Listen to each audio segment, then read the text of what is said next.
Lesson 4, Multiplying Fractions by 1. Goals for this lesson. 1. I can understand the different ways to multiply a fraction by 1.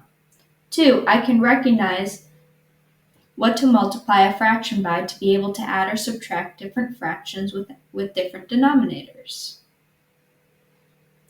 Welcome to Lesson 4, where we discuss the idea of multiplying fractions by 1. Here we have a donut. Our donut was pre-cut into halves for us. So here we have 1/2 represented by each part of the donut. Now let's look at how many ways we can show 1/2. So we have 1/2 here in one whole part. We have 1/2 here in two parts. So we actually have, out of the total amount of parts of the donut, 4. So we have 2 out of 4, which is equivalent to half. And then we have 4 out of 8 parts of the donut. So our half would be like this. Just pretend these are good donut parts. There, yeah, it would. So the total is out of 8, and then you will have 4 here for half. So these are all equivalent.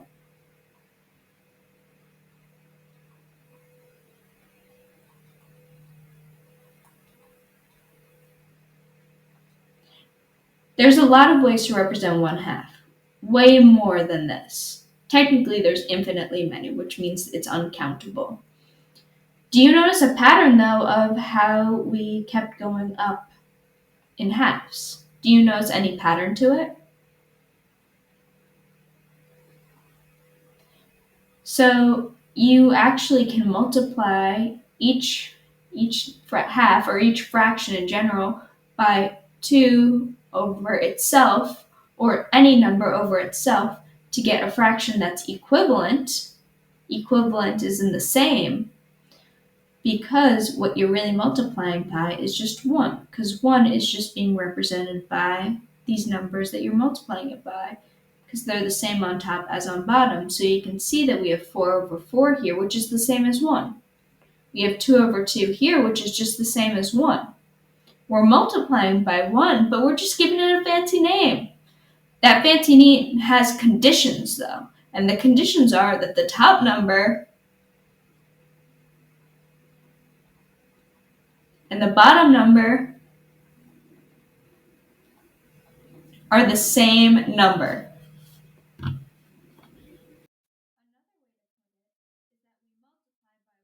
put it is that we multiply by 1, but in a fancy way. We're being a little bit fancy by representing 1 in a non-traditional way. Let's discuss this more. So we can represent any number we want in ones. We can represent 4 over 4 as something that's equal to 1, 6 over 6, 1 billion over 1 billion. We can choose any number that we want to be on top and any number that we want to be on bottom. As long as they're the same, then it doesn't matter, because we're still just really multiplying by 1, but we're just giving it a fancy